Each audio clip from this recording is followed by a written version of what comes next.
So this is our Google Drive. It should be current at this point. We'll chat about it as we go along in the class. So hopefully this will be home for everything related to class and all of the resources and everything that you need. So with that, let's talk about this little survey that I just passed around. And for those of you online, this is also obviously in Google Drive, and I'm hoping that you guys are going to complete that. It's your first year. I'm hoping most of you at this point have a research advisor. If you don't have a research advisor, it's your project for this semester to find one. Having all of us on the faculty talk to us, explore, see what you want to do, and basically make a selection. If you have difficulty, let's talk. So I will be able to help you to find what you want to do and pair you up with a faculty member. The rest of this survey is basically just to get an idea what you expect from 601. Are you taking 601 together with 606? Some of you do, some of you do not. 606 is experimental course. It's a reactor physics or reactor engineering experiment. That's what being paired together with this is theoretical class, right? So that's kind of what this couple of questions about. And programming languages, your background, whether you have MCNP license or not. If you are in 606 class, you should have it. If you don't have it, then it might be a problem for 606. For our class, we don't really care. So that's as far as this little survey. Yeah, come on. So syllabus. As far as syllabus is concerned, we're going to meet in this room, and then we're going to have also Zoom links, we have Google Drive, so Zoom links in the calendar, in syllabus, in emails, and things like that. If for any reason you cannot be in this room, but you can attend by Zoom, that's great. Please do that. If you cannot attend at all, then we will post recorded lectures. If there is no recording for whatever reason, if things fail, and sometimes they do, then I will post recorded lectures from previous years. And if I'm on travel, it will be the case next Tuesday, then we'll do it asynchronous. I will post recording from the new one if I don't like what I already have, or I will post something from previous years. And then we'll follow. One thing that we kind of want to decide whether you want your homeworks assigned on Tuesday or Thursday. And again, there are different philosophies, which one is better, Tuesday or Thursday. But what's your preference for this spring?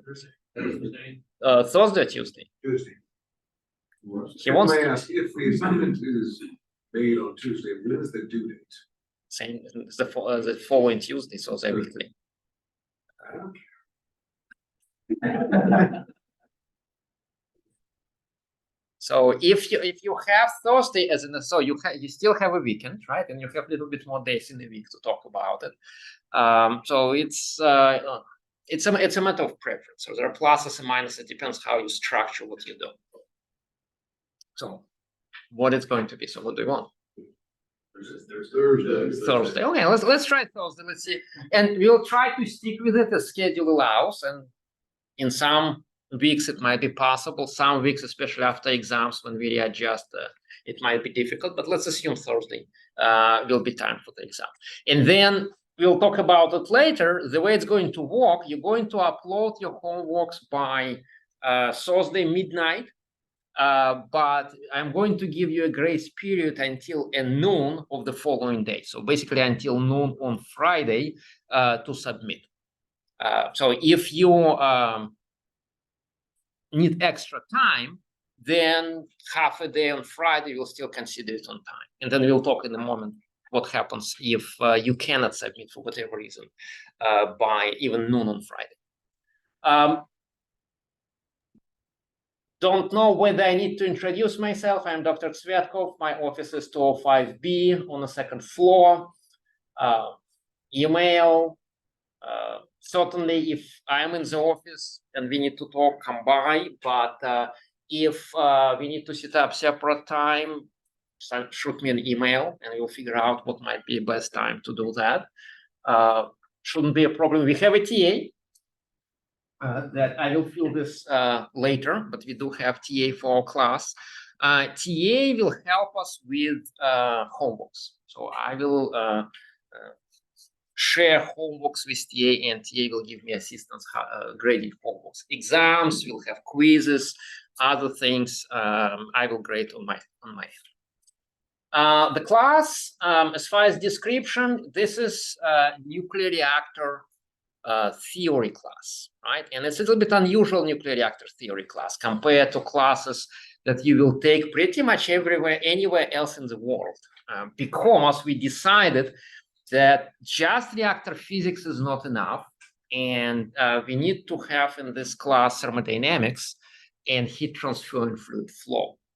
So somewhere around maybe about last month of the semester, we're going by that time complete reactor physics. So we'll finish everything that we wanted to talk about reactor physics.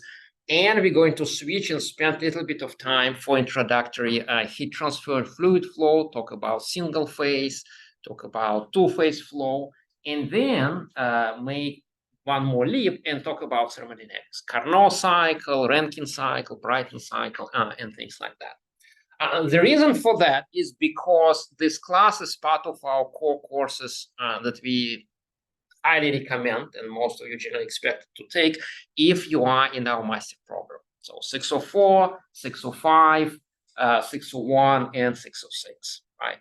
And because of that, there is no really requirement, unless we make modifications later, there's no requirement to have a dedicated heat transfer class. Some of you may take it because it's needed for research, but there is no formal expectation that you will have one. So to make up for that, 601 carries a little bit more information than a typical reactor physics class would have.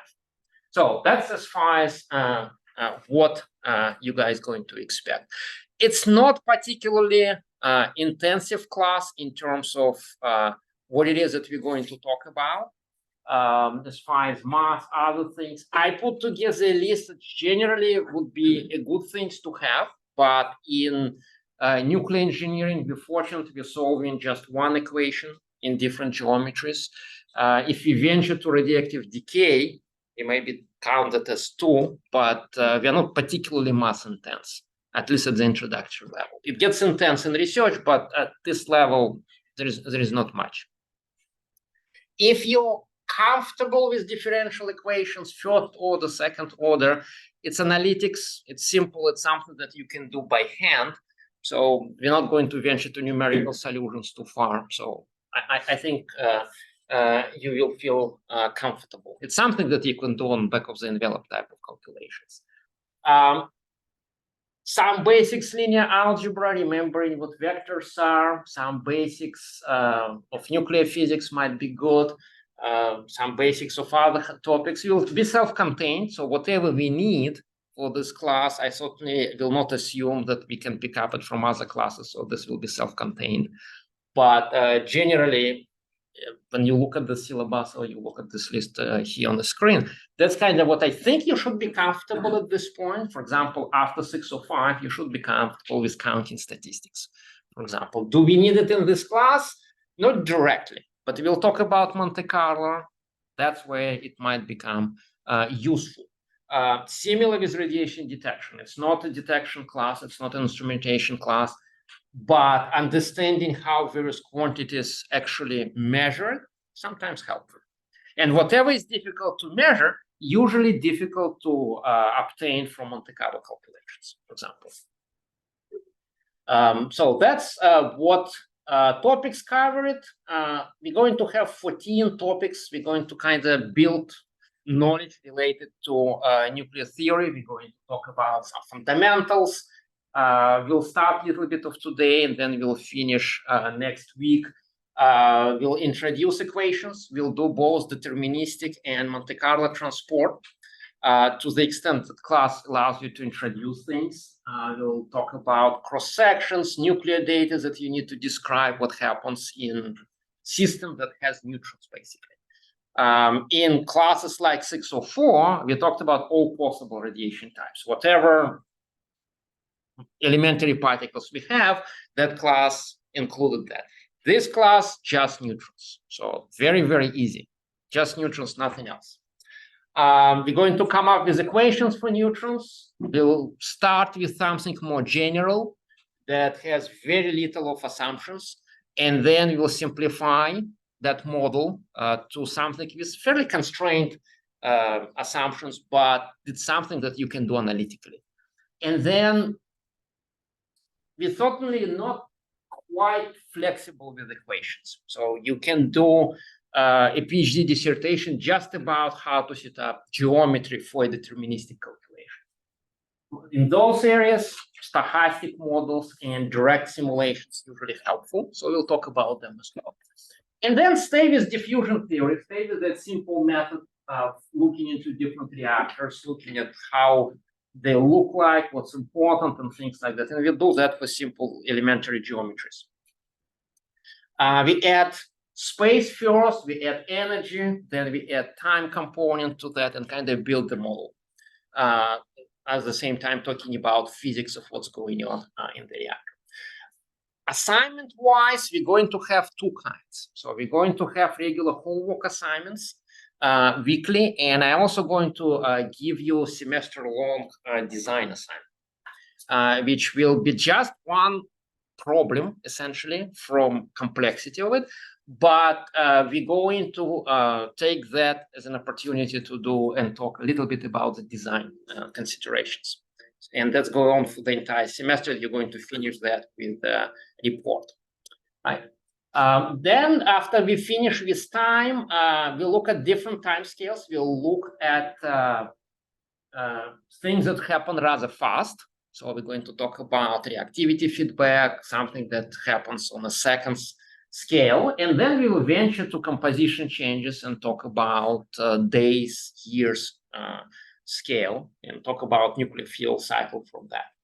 That's going to extend to core design, that's going to extend to modeling techniques. We're going to talk about more general considerations as well. And then somewhere in the middle, because you have to have some idea what is the temperature in the reactor core, right? You have to have some idea how useful your reactor design is. So we're going to integrate heat transfer, fluid flow, thermodynamics at that time to make the case for that, right? So that's what this class is going to be about. And then at the end, hopefully, as we'll go through this, you will be comfortable with reactor physics. Just to tell a story, you should be able to be comfortable with basic back of the envelope calculations. When we do design, you're not really running necessarily very sophisticated calculation, but you're running something that allows you to try different things. And that's kind of where we want to be by the end of this class. So that's kind of what is in the plans. In terms of textbooks, and this is where let me show you what's in the Google Drive. So this is our Google Drive. It's going to have day-by-day folders, just like we have folder for today, and it has a bunch of stuff in it. We're also going to have folder for example, preparation material for exams. We call it exam guides, right? If something happens and we need to have take-home exam for whatever reason, like we have another freeze for a month or anything, right? Then they will show up in this folder. Right, and then we have some handouts, that not whole lot, but just a few that I think might be useful for you to take a look. They will be duplicated in those weekly folders as well. And then these files, each of this is about 1 page, maybe 2 pages.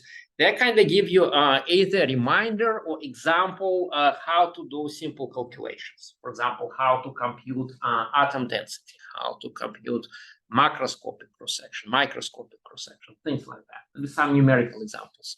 So that's should give you support from a practical sense. Homework assignments will appear here. Express quizzes. I forgot to open a folder, so it will be a folder for express quizzes. And then most of the material will come through lecture notes. That's why I thought this is a good. So we're not going to really focus on any given textbook, but for every lecture, we're going to have support through the notes. And that's going to give you hopefully enough information. So I just want to open randomly one if it opens.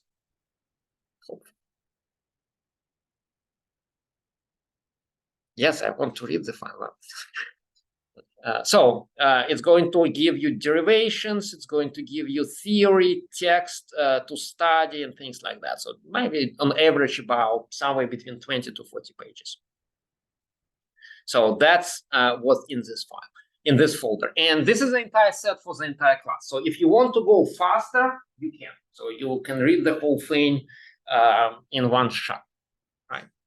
And then to help me with the class and be efficient in this class in the time that we have. So I have slides. So we'll have slides like what I'm going to use for some of the points today. So these are the presentations. I'm hoping presentations will help us through class time, but when you actually study material, I'm hoping that you will be using lecture notes, because slides will not be enough for that. Slides are not really designed to do a complete job as far as studying for the material. There's just not enough words in those slides. So they just designed for me to be efficient within the time that we have. Then folder with some materials data, properties, reactor design problem will appear here. All of the recorded lectures will appear in this folder. And all the ones, like for today, I have these two files from last year and compilation from 2021. Right, so I will, whatever I think is relevant from previous years, so if you don't have, yes. Is it also going to be organized by like class day, like you did for 6.0? Yeah, that's what the first folder is for. Oh, okay. So this is going to grow as we progress. So you have pretty much the entire class in other folders, but this one will duplicate that, and it will go lecture by lecture, day by day. Because if you look at, for example, this lecture notes, there's a bunch of files, who knows for which class they belong to, right? So I have no idea. Right now, probably the first one, maybe second one for today, but if you are in the middle of the semester, hard to find. But these ones, hopefully, will give you a better guidance, what to have, right? And I put lecture notes in there. I put, this time we have syllabus, lecture recordings, both presentations and lecture notes. The survey that you guys got from me is there as well, and the reading materials. So that's kind of what's going to be there. The entire class is in front of you, so you can pace in whatever speed you like to move.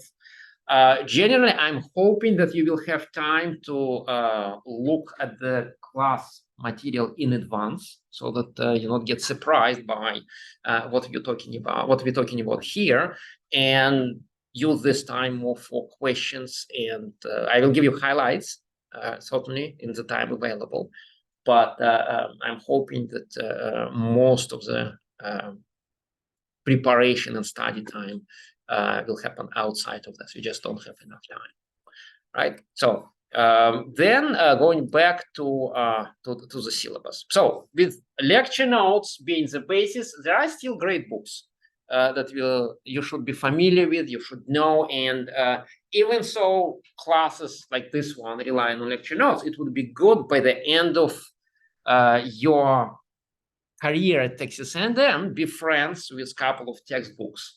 Right, so Dudenstadt and Hamilton is very, very close to what we need for this class. It's a relatively old book from 1976, but authors were quite advanced in the annotation, and when you open the book, you won't really see a difference between that book and books today. Not every book aged that well from 1976.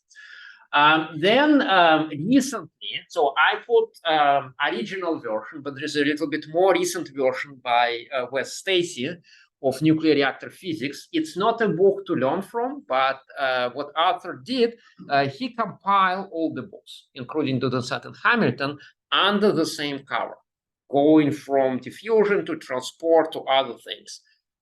So it's a good reference handbook for everything related to reactor physics, but it's a little bit too brief in any given area. But if you have, for example, Dudenstadt and Hamilton and Stacy, you will clearly see which parts of Dudenstadt and Hamilton get absorbed to book by Wes Stacy. Other books, Lamarche and Barata, Introductory to Nuclear Engineering, is a useful book to be familiar with. It's a very basic, but it does give advantage of going to the entire nuclear engineering. It touches many, many different things. And then the only book that Lamarche actually wrote is Introduction to Nuclear Reactor Theory. It's from 1966. And this book, it's a little bit different notation, but it's certainly an interesting book to take a look. It's more geared towards what I would call experimental reactor physics rather than theoretical reactor physics. Karl Ott published books on reactor dynamics and reactor statics. Hetrick, Dynamics of Nuclear Reactors is quite good as well.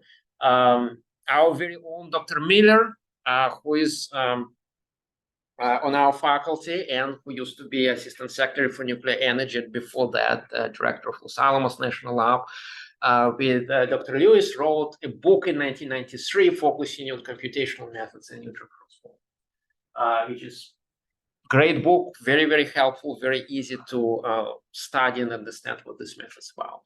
Then Scholtes and Faun, Fundamentals of Nuclear Science and Engineering. There are many other books as well, but I thought I will pick a few. So that's supporting material. As I said, highly recommended that you get friendly with some of the textbooks so that when you start your career outside of Texas A&M, you have some reference book to consult. In terms of grading structure, usual things, homeworks 20%, each exam will be 20%. Our little express quizzes from time to time will be 10%. Sometimes we'll have them in class. Most of the time, they will follow up with an electronic assignment later so that we don't take too much time from the class. So most of the time, they will be outside activities from the class. But anytime, this express quizzes shouldn't take more than 5 minutes of your time. So 1 question, 2 questions, 1 formula, maybe 1 sentence answer, this type of thing. The reactor design problem, 10%, and overall 3 months. You're all graduate students. I'm sure everybody is shooting for an A, so we're not going to look at this GRIM, DSF, and other stuff. So we'll leave that for others, right? In terms of resubmission, we do encourage you to resubmit. And if we give you feedback on the homework, certainly sometimes there is an opportunity to improve and recover some of the points. So as a result, I do encourage you to consider trying. If you lost 2 points, please be kind to TA, don't resubmit, because recovering 2 points, they don't need to be 100% every time. But if you missed 10, 20, 30 points on something or more, then it certainly makes sense to try and improve and show that you and practice the solution and then resubmit it again. So you can get full credit if you really like your solution. Ideally, it would be good to do resubmissions as we're moving through the class, but we'll accept them up to very last moment we can accept stuff for this class. So certainly, we're not going to cut off. In terms of late policy, we don't really take points for being late. There's no, yeah. For the assignment resubmissions, when it says you can increase your grade by at least 10%, so that's the same. We can still get full credit. Yeah. Yeah, it's not 10%, that's the max that you can get. So I'm just saying, so it's more like how much you would get. So you can recover the full credit for this if solution is correct. And so it's not like whatever you resubmit, we're going to cap it at 10%. No. In terms of late policy, no grade penalty. So I don't care if things need to be late from that perspective. But on the other hand, certainly things can come up and some accommodations may be needed. So the way we're going to do that, you have this extra until noon of the following day as a grace period. So we're not going to call it as late if you submit by noon. Certainly TA is not going to jump and grade homeworks at midnight. And you're not that precise anyway, so that will be fine. But if you need more time, then we just need to talk and set up a new date. The reason for that, I want to know why more time is needed. And I also want you to give an opportunity to think why you need extra time to finish that homework. So that's why this 1 week to tell me that you need extra time. And you need to tell me if you are beyond that noon of the following day limit. So if you cannot meet that grace period time, then you have to ask. Don't just assume with this policy you now have extra week to submit homeworks. No, if week passes and you didn't ask, then we will not accept your homework. So we no longer need your submissions. You don't need to worry about it, right? So there's no penalty, but you have to talk, you have to engage. And we can set up a new deadline, we can do whatever is necessary to accommodate. The only thing we're asking you to do within that week after deadline is to tell us that you need more time, right? So please don't just stay silent, right? All right, so any questions on this, any confusion, anything? All right. Other things, so structure, we talked about it, single PDF plus anything extra in Canvas, usual stuff. If you can follow your PDF, means TA can follow too. We want just one PDF. Don't make PDF of every page of 100 pages of your submission. We don't like that. And TA may get upset and give you 0 for that, right? If you need something extra, and there will be instances pretty much every time that you're going to use either Excel or MATLAB or some sort of computational tool for plotting, for back of the envelope calculations, include them. It's not like we have to have them. This is not a requirement, but sometimes it's very helpful. Sometimes your solution is not giving us what we think numerically is correct answer, but from just solution, it's not possible to figure out what's wrong. We just don't see it. And usually seeing how you actually produce solution, looking at your scripts, looking at your Excel files, may help in that regard. Not all the time. Sometimes there are instances we just don't know why answer is not coming up. We think the way it should come up. But this is usually helpful. It's not a requirement. When it's a requirement, I will tell you, you have to submit. But most of the time, it's optional, and it helps us to understand what it is that you actually have done. Design problem, it's a report. So it's a report. The problem will have elements of the design, still analytics. It will have some extra credit built into it if you want to. You don't have to do extra credit, but it will include extra credit. And extra credit will be focusing on doing calculations a little bit more rigorously, so that you can do, for example, full core MCNP model to show what certain characteristics look like. You cannot do, for example, time-dependent calculations analytically for meaningful configurations. But if you run MCNP, you can do depletion calculations. You can figure out whether your reactor core can last what you think it can last and things like that. Express quizzes, I already said few minutes, either in this room or at home. We're going to have 2 midterms, roughly 5th or 6th week for exam 1. We're going to have 10th to 11th week exam 2. Right? So that's currently planned. It may shift around, but that's current projection how it's going to look like. And then for the final exam, if you score it really high, if you had above 95 on each of these individual components of the class, then I don't really need another written exam from you. I don't think we need to keep practicing doing that. So in that case, I will suggest let's do just oral exam.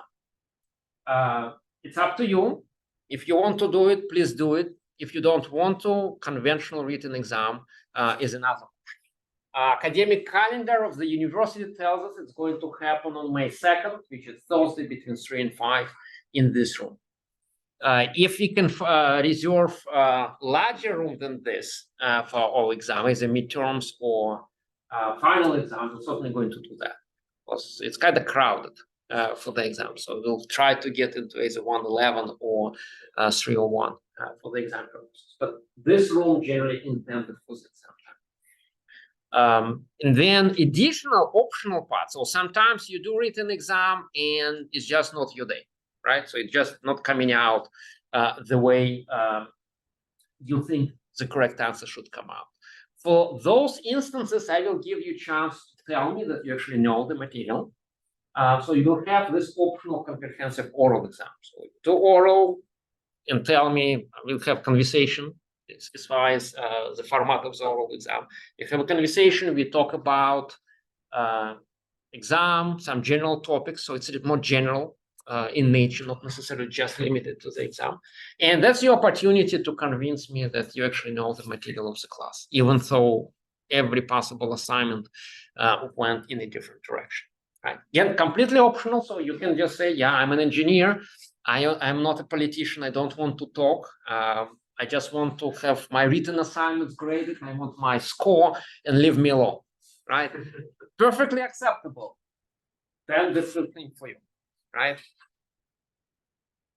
I don't think I had ever anyone in graduate class and in our graduate classes who never talked to me, just submitted assignments and that's it. But in undergraduate class, and our undergraduate class is pretty large. I did have a group of students in 3 or 4 who never asked a single question, got nearly 100% for everything, and just be done with it. So it's possible. All right, so that's as far as grading and expectations, what we're going to see. Other things, in terms of attendance, it's up to you. Usually it's a good thing to show up and engage, but it's generally up to you.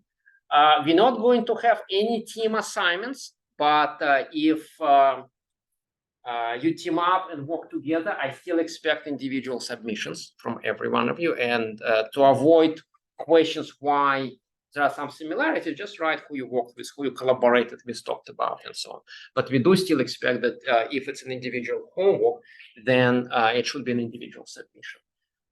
Exams, I'm hoping you're all doing research. So if we need to accommodate something and schedule exam at a separate time, because, for example, you schedule it to do experiment on the time when you're traveling, then you will reschedule and accommodate whatever is needed. If you need any other accommodations, surely just let me know what needs to be done. In terms of electronic tools like generative AI, it's a tool. It's a very, very helpful tool. All I'm asking you, tell us that you used it, right? Explain. It's really great at literature searches. It's really great at brainstorming stuff. Makes us a lot smarter than otherwise, right? But certainly make sure that you give reference, what was used, how it was used, and so on, because I like to see what's actually yours, right, in this, and how you use the tool and things like that. So as a result, disclaimers just perfectly fine. So if you use these tools, include transcripts of your interactions, and then include disclaimers, you would include, for example, reference for a journal paper. And there are many more things than just ChatGPT. There are plenty of different capabilities. At the same time, these things sometimes tell you wrong things, but at the same time, everything that you submit will be graded as your answer, right? And regardless of the tools used, your answers will be evaluated on their merits. And if they're wrong, the fact that you got this from either reference source or you got it from ChatGPT or other tool doesn't matter. If things are wrong, they're wrong, right? So there is no other way around, right? So I think that's pretty much everything. I think the rest is the usual thing. So this is formats and what you would get for homeworks. Same thing for reports for design problem. I put 20 pages. Can be less. I hope not more. It's still a small assignment. I wouldn't overdo it. If you're approaching 100 pages, you probably should convert it to your master thesis. It's kind of too much, and your advisor will be pissed if you're spending that much on a homework assignment, right? I would be pissed. So 20 pages recommended. It's reasonable, I think, with plots and 20-point font and things like that. But it doesn't have to be. You can certainly fit it into much smaller document.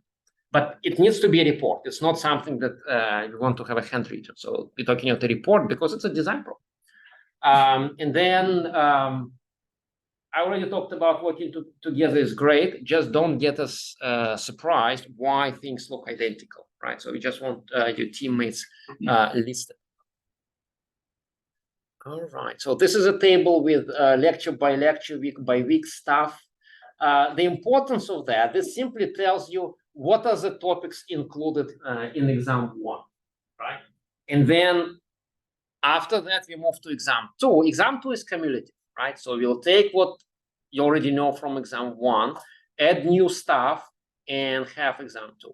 And roughly, we're going to have 3 homework supporting exam 1, and then we're going to have 3 homework supporting exam 2, and then we're going to have only 1 homework supporting everything after that. So exam 2 will be conclusion of our more conventional reactor physics class, and then homework number 7 will be dedicated to heat transfer and fluid flow, right? So it's just the highlights of this. It's certainly not in any way comprehensive. It's just to give you an idea what's there, and then there are certainly more dedicated classes focusing on that. We have 623 and 624, right? So this is just to show you what's important in those areas. And then to separate, so homework number 7 will be due first, and then reactor design problem will be due last. Okay, and then final exam later on, right? So that's technology support. Again, anything that you use is fine. We're not expecting any assignments requiring to use tools like MCNP, Scale, or anything like that. Yes. So you mentioned earlier that, like, maybe I misheard, but it kind of sounded like the design report, the design project would be an individual project. But yes. Okay, so we'll be individual. The individual project. Yeah, we're not going to have any team assignments. Okay. So you can interact as a team, but your submissions and everything you do expect it to be individual. Okay. So we're not going to, yes. Will we have some kind of presentation? No, not in this class, no. So we'll just, we'll stop at the report. Right, so other things,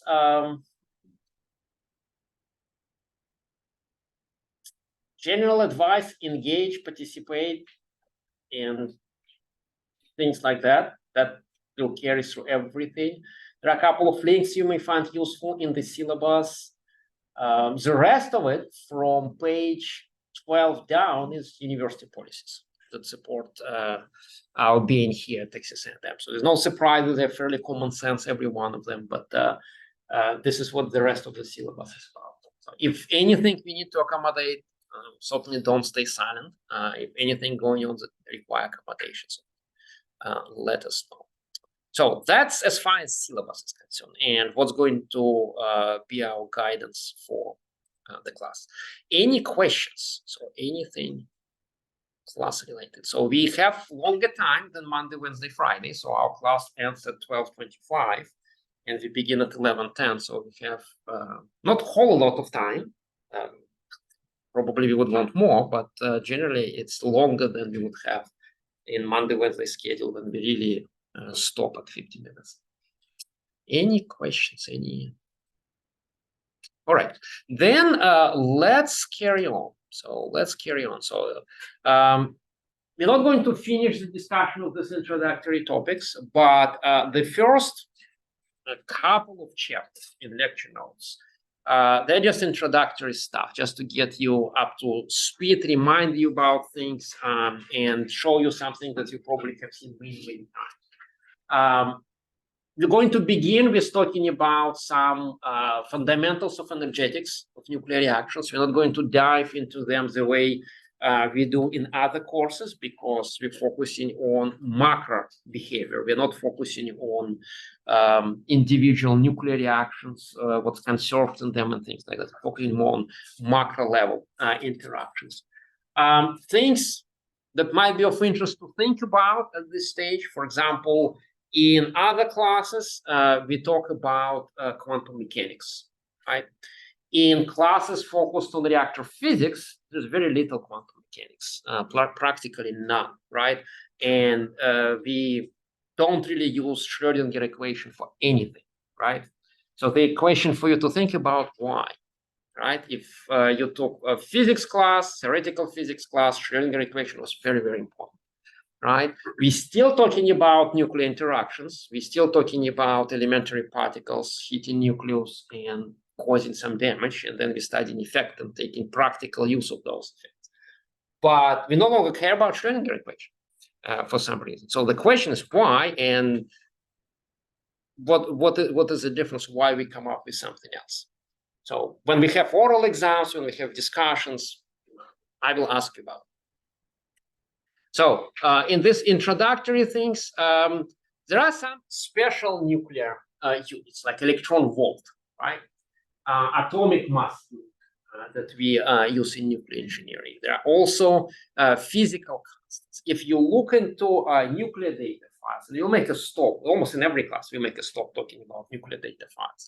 So we'll talk about essentially text files, which is stored in various repositories worldwide, freely accessible. It's interesting, no matter what politically happens in the world, nuclear data files were always available, and they go back ages ago.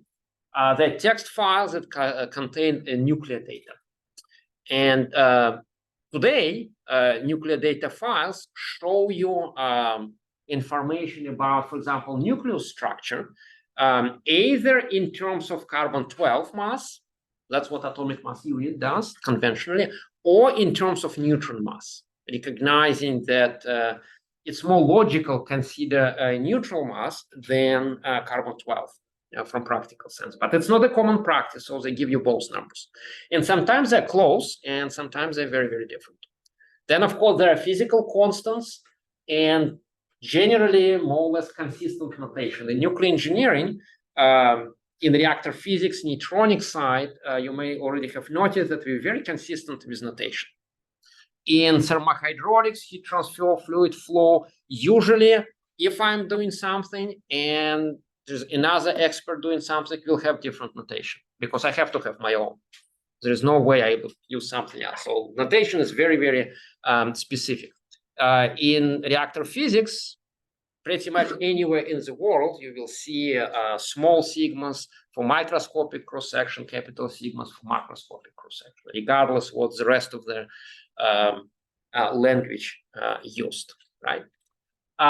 In terms of various other things, certainly Z is your charge, right? It's the number of protons in the nucleus.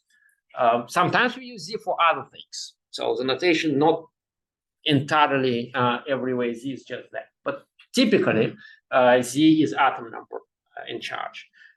Everything generally right now is advisable to call nuclides. So for whatever reason, the community transition not necessarily to talk about isotopes and other things all the time.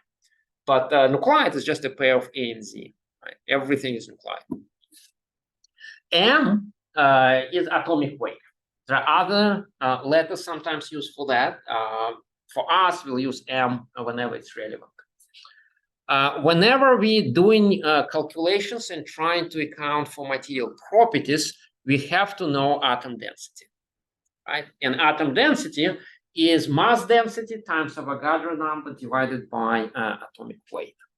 I will ask you, because it's something that I want you to take a look, why this formula gives you atoms or nuclei per cubic centimeter.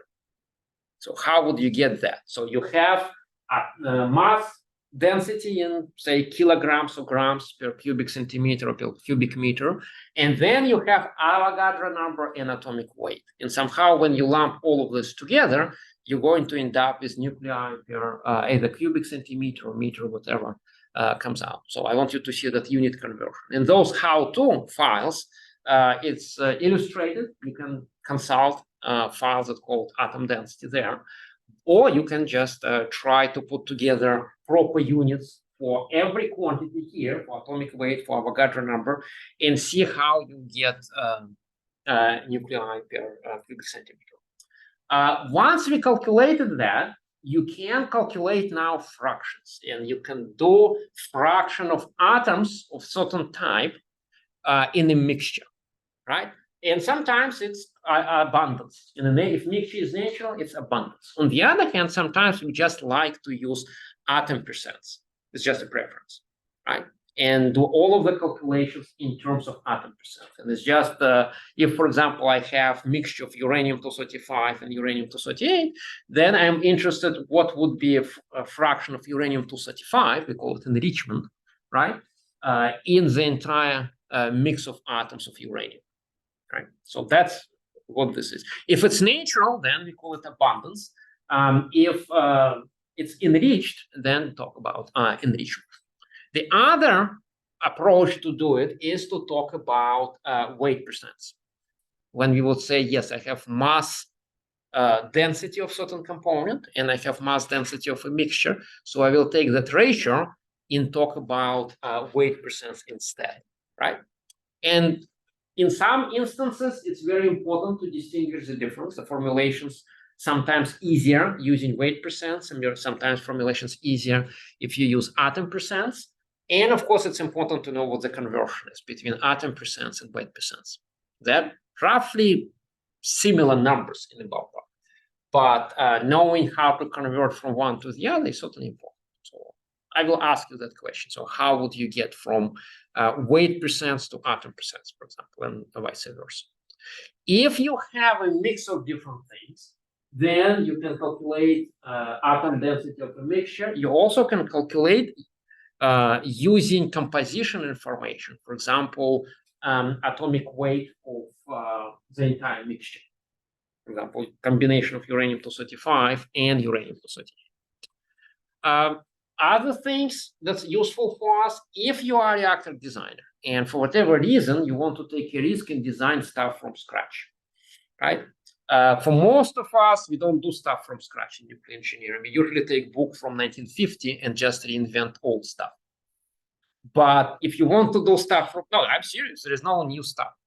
Gas-cooled reactors, molten salt reactors, liquid metal reactors, you name it, people already did them in 1950s. Right, but if you want to try something new, then you have to start from very, very fundamental basic back of the envelope calculation. Well, there's a reason why we don't do that. It's the same thing with aircraft.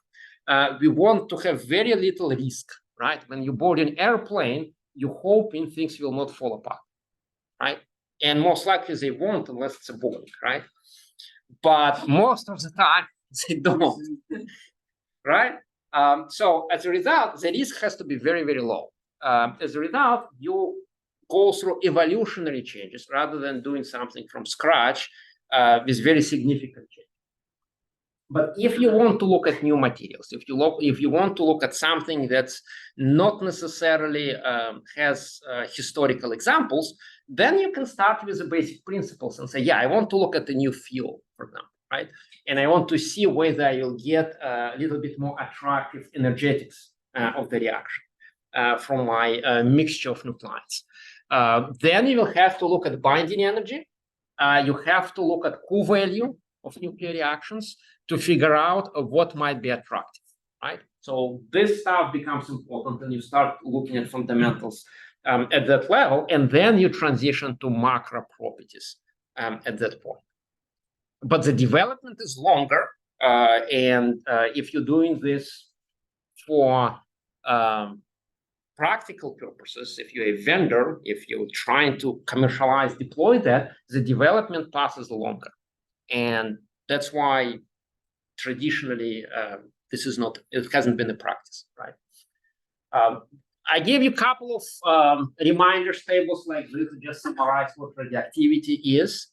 I'm sure you all know what decay dynamics look like. If you have rate of decay and rate of production, you will end up with a first order differential equation, decay part, constant production part, your reaction rate, time. Sometimes we claim it's completely constant, just not a function of time, can be a function of time like this, right? So equation can be inhomogeneous as well. And then you just solve it and find a solution, right? And look at decay chains. Not as typically for practical situations, it's not as simple as this. You end up with a series of equations because you go through decay chains or transformations. But since they're first order equations, it's a superposition of exponentials. In nuclear physics classes, when we look at interactions of neutron with nucleus at our low energies in neutronics, when we have neutrons produced by fission reactions, for example, low energy from physics standpoint. We're not in giga level in energies. We're talking about not more than 10 mega electron volts. So it's for nuclear physics people, it's low energy. So usually those reactions go through compound nucleus. It means there is not enough energy to break things apart immediately. As a result of interaction, nucleus is excited, but it stays intact and may fall apart. May not. It may self-stabilize and nothing may happen, right? But usually you will have either fission or maybe capture and gamma ray may be released and things like that. From that, you take advantage of nuclear interactions for practical purposes, right? We introduce neutrons into the system, induce fission reactions, and see what we can harvest. In fission event, about 80 to 90% of energy is carried by fission fragments. If you can grab fission fragments directly, then your efficiency is those 80 or 90%, if you can do that. And people try that. The people at Livermore, Sandia, people certainly try that, and they continuously try doing that. But engineering is difficult. So this first step is very, very difficult. It's very efficient. It's not a thermal system. You're not boiling anything. You're not limited to thermodynamics limits and things like that.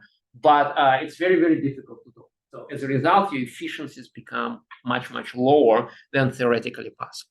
So you resort to other things. So you may try to harvest your excitation energy later, and that's what we're really comfortable with because we're boiling stuff. So as long as I have a heat source, let those fission fragments to stop, dissipate heat, and harvest that. That's where all of the nuclear power is, right? It's my thermal energy conversion. I limit it by thermodynamics. I cannot be particularly efficient if I'm not high temperature, right? All of the nuclear power plants in the world that use water are about 30% efficient. If I use gas, if I go for high temperatures, I may get to maybe lower 60s, upper 50s in efficiencies if I try to be really, really efficient and advanced. But this is the most reliable way of doing that, but certainly a little bit constrained on the efficiency side. So from reactions, if you just write up what can happen. So neutron get to interact with nucleus, forms compound nucleus. We'll use the star to designate that. Sometimes we say that elastic scattering, it's like solid spheres. Neutron bumps into larger sphere, its nucleus, and they move in their separate ways after that. Right, so you may just say it's like a solid sphere interaction, mechanics is like that, and we just treat it like that. Or you would say, no, it's really still compound nucleus because this is what actually happens, is just in that case, that compound nucleus will spill neutron back. And that neutron will happen to have nearly similar properties, maybe different direction than original neutron, right? Now, if energy changes if things change when compound nucleus falls apart or releases excitation energy. It can fall apart completely, so fission can happen. Usually, a couple of fission fragments, and then few neutrons. Fission fragments will carry most of the energy, roughly about 200 megaelectron volts released. Capture reactions. The reason we differentiate between fission and capture is because original neutron is captured and not released. There is no neutron in the exit channel of nuclear reaction. So you have, for example, neutron up front, but you have alpha particle in the exit channel, right? And having alpha particles spill out, neutron will have to be very, very energetic to make that happen. So most of the time, you're going to have something like N-gamma reaction when neutron is going to be absorbed and you're just going to release energy. And then you have inelastic state when you're going to have neutron with slightly different energy, and then you're going to have gamma ray. Right, so that's kind of nomenclature of things that are useful to pay attention. If your neutron is sufficiently high energy, then you may have N2N, N3N, and other reactions when you have more than one neutron in the exit channel. Usually, we just count them together with all of other reactions that go through compound nucleus. I'm sure you all have seen this picture of a binding energy per nucleon, right? All of the fissions happen here. All of the fusions happen here with like elements, right? And in the middle, it's a stability region. Nothing really happened there, right? Fission question to you to think about. So this is how a curve looks like if we're talking about binding energy per nucleon, right? So you take binding energy and divide by number of nucleons. The question is how this curve will look like if you just plot binding energy. Right? Is it going to be like this? Is it going to be parabolic, linear, and so on? So other plots and shapes that we should be aware of: distribution of fission fragments. We say, yeah, there are two fission fragments, light and heavy, that we can identify. But overall distribution, because nucleus falls apart and there are many, many, of course, would look like this. And then if energy of the neutron causing fission increases, then certainly distribution eventually will lose this two-peak structure and will look more and more as just one peak, just distribution of fragments. This is for uranium-235. If you look at what happens in fission and what actually comes out from it. So you're going to have fission fragments, you're going to have few neutrons, you're going to have few gamma rays, right? And then you're going to have delayed particles from decaying products when fission fragments begins to decay. We can harvest most of it except neutrino. Neutrinos don't interact within a reactor volume, so they kind of fly away. But since we can measure them now, and neutrino detectors, neutrinos has application in nuclear security non-proliferation, because if I have neutrino spectrum, I can tell a lot of things about the system it came from, right? Then other things, I already told you, it's about 200 megaelectron volts per fission event, and most of it is carried by fission fragments. So when we're saying a reactor has, I don't know, 1,000 megawatts, 3,000 megawatt of energy produced, so that energy is carried by fission fragments, and that's the source of the energy. So not neutrons. We need neutrons to sustain fission chain reaction, but we harvest energy or kinetic energy of fission fragments. So let me jump. Chain reaction. So one of the reasons fission is practical and easier than fusion is because we can establish fission chain reaction. If I have more than one neutron, I can certainly devise a system when I control neutron disappearance versus neutrons inducing fission events. And if I'm successful with that, then I can establish a chain reaction that will either amplify number of neutrons, and I will have more and more energy produced with a time constant that I'm interested in, or I can extinguish completely, right? So if capture, scattering, and leakage dominate, then I can stop fissions completely and extinguish the entire process, right? So as a result, we like to describe balance. And a lot of time in this class, we'll talk about multiplication factor. And multiplication factor is simply a ratio of production versus loss. Very, very simple concept, and it propagates through pretty much everything.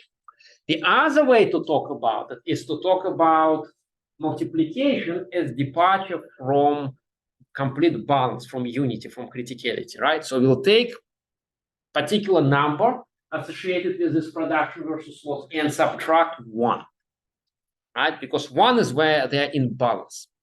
So if I subtract from 1, then I'm going to get reactivity of the system. And if my reactor is critical, then multiplication factor is equal to 1 and reactivity is 0. And if reactor is supercritical, multiplication factor is greater than 1. It means my production dominates, and reactivity is positive. And if my neutron population disappearing, then my system is subcritical and my reactivity is less than 0. The interesting property about this is that multiplication factor is a property of the system. It's not property of a neutron population. Even though we're calculating that as a production versus loss, when we say system is critical or system has multiplication factor so and so, we're really saying that system is able to support either steady state neutron population or it will support expanding neutron population, but it's really property of the system. It's not property of neutron population. The other interesting aspect you will see later that when we talk about calculations of multiplication factors, we're doing that from a particular type of static calculations, meaning no time dependence. At the same time, we take that quantity from static calculations and then the entire reactor dynamics, time-dependent calculations based on reactivity. And reactivity is just same static multiplication factor minus 1 over k, right? And we say many different things in terms of reactivity: reactor control rods, co-configurations, everything in terms of reactivity. But at the end of the day, even so time component consideration is attached, multiplication factor coming from static calculation. And later on, talk about multiplication factor as an eigenvalue of a static non-time dependent program. So I will be asking you later why that is the case. How in the world this parameter describes anything time dependent? Because it's a result of a completely static calculations. There is no time dependence in multiplication factor calculations. Other things, this is just a classification what's available worldwide. So we kind of joked about that nothing new is being deployed or developed, and it's true, it's all evolutionary. So we have dominance of light water reactors. It's abundant, very cheap material, water, right? So they came first, very, very practical. You don't need to figure out how to deal with liquid metals. You don't need to figure out how to deal with molten salts or anything like that, gases, same thing. So relatively easy engineering. None of the engineering is easy, but much easier than liquid metals, molten salts, and gases. So abundance of light water reactors. So we have, I think at this point, about 600 units, and majority of them are light water reactors. Other things, there are certainly light water cooled graphite moderated, and graphite almost doesn't absorb neutrons. It just changes scattering properties. It takes energy away from neutron, but it doesn't absorb them. Light water does absorb neutrons. When you compare light water and graphite, light water will absorb a lot more neutrons than graphite. But heavy water, on the other hand, it absorbs even less neutrons than graphite. As a result, CANDU reactor, Canadian design of nuclear reactor, can run on heavy water and use natural uranium. That's what makes it possible. Light water is much more neutron absorbing medium. I will let you think and tell me. It's a little bit unusual to call this type of reactor light water cooled and graphite moderated. We usually know them by slightly different name, and they're very, very famous. But I will ask you what the actual more widely known name for this. All of these reactors at this point decommissioned. That's another question for you. Why? Why do we don't like these guys? Right? So heavy water reactors are CANDU reactors. So we use heavy water. The only issue with heavy water is cost, right? So you have to produce it. It costs money to produce that. As a result, more recent versions of CANDU reactor use heavy water to slow neutrons down. And we'll talk later why it's important to slow neutrons down if you design a nuclear reactor. But use light water as a coolant to remove heat. And that usually makes it a little bit more economical. The other category is using gas in various forms, either advanced gas reactors in UK or high temperature gas cooled reactors. We're going to spend a couple of lectures at the end diving into a little bit more details of these designs. And then fast reactors, either sodium cooled or lead cooled or gas cooled reactors. The difference between fast and thermal is that in a fast reactor, we don't let neutron lose energy. We allow neutron to induce fission when it's still high energy, when it's still almost right immediately after it's produced in a fission event. And there are advantages of both thermal reactors for its uses and fast reactors for its use. So we will discuss that as we go through topics. You can classify reactors by pretty much whatever you want, and you can come up with your own classification. We do this by electrical power. We do this by application type. There are research reactors. There are reactors for testing. There are reactors to make neutrons. It's certainly driven by application.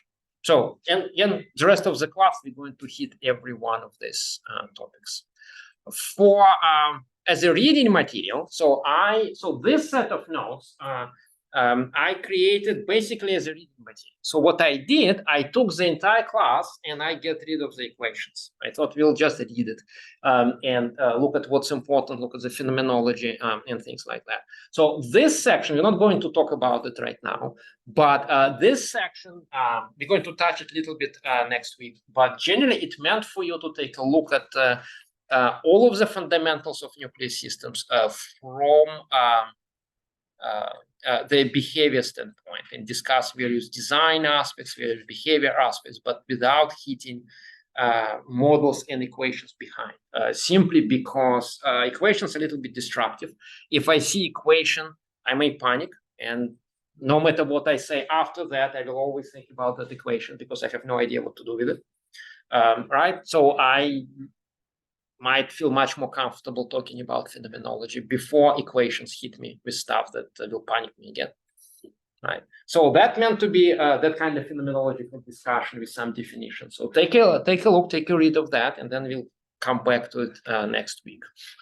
The other two files that you have in your folder will come back several times. We're not going to be done with it in one or two lectures, but the first one, number 3 of those last two files, gives you definition of various methods that we describe neutrons and neutron interactions. So we'll talk about cross sections. We'll have your old friend neutron described by this stuff, by mass, energy, point, and things like that.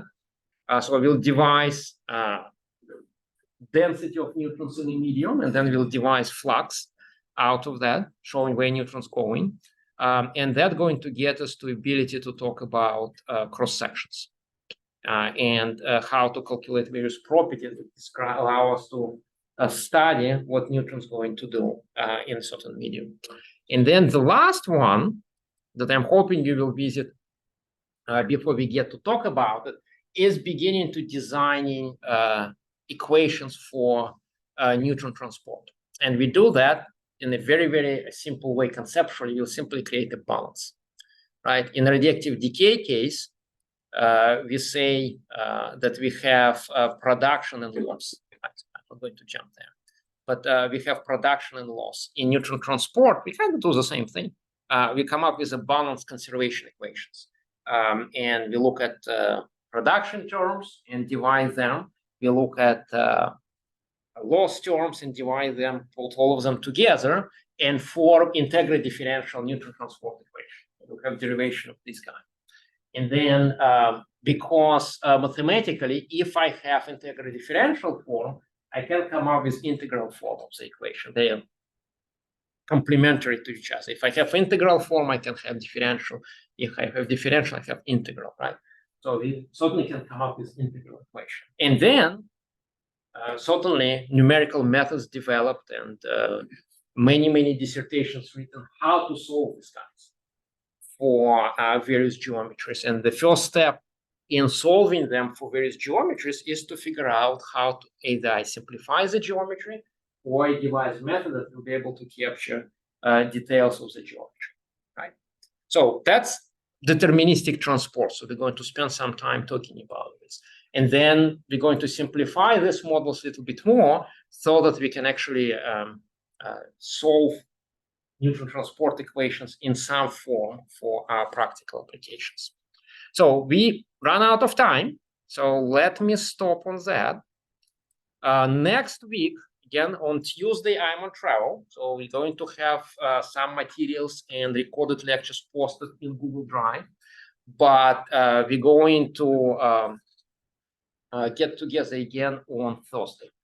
And next Thursday, we're going to kick off our first homework. All right, any questions, anything? Let's see if anybody online has a question. So anyone online has a question?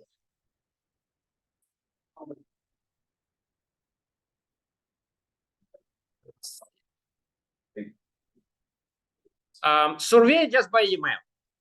So survey, we don't need to upload or do anything like that, just by email.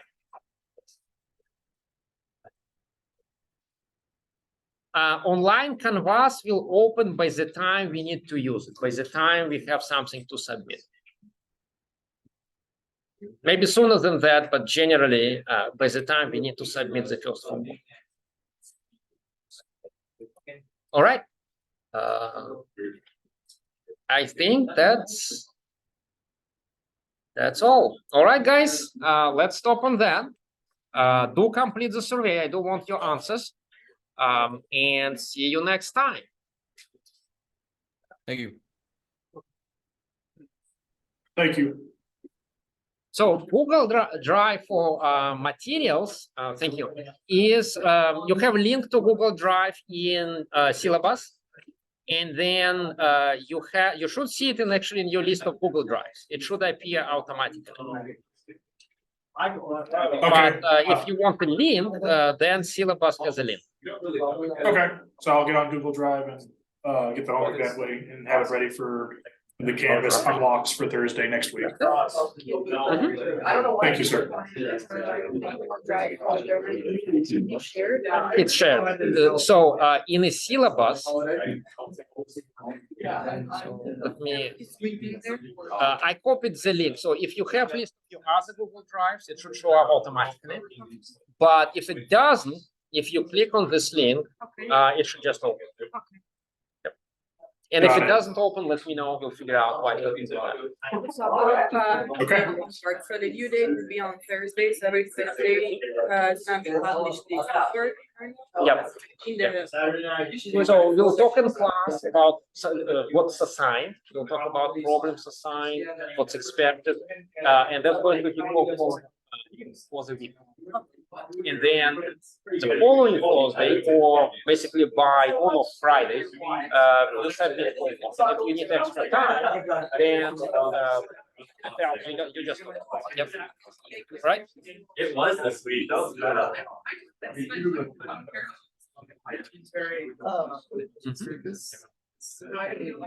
It's making it look like this one class of the prerequisite program.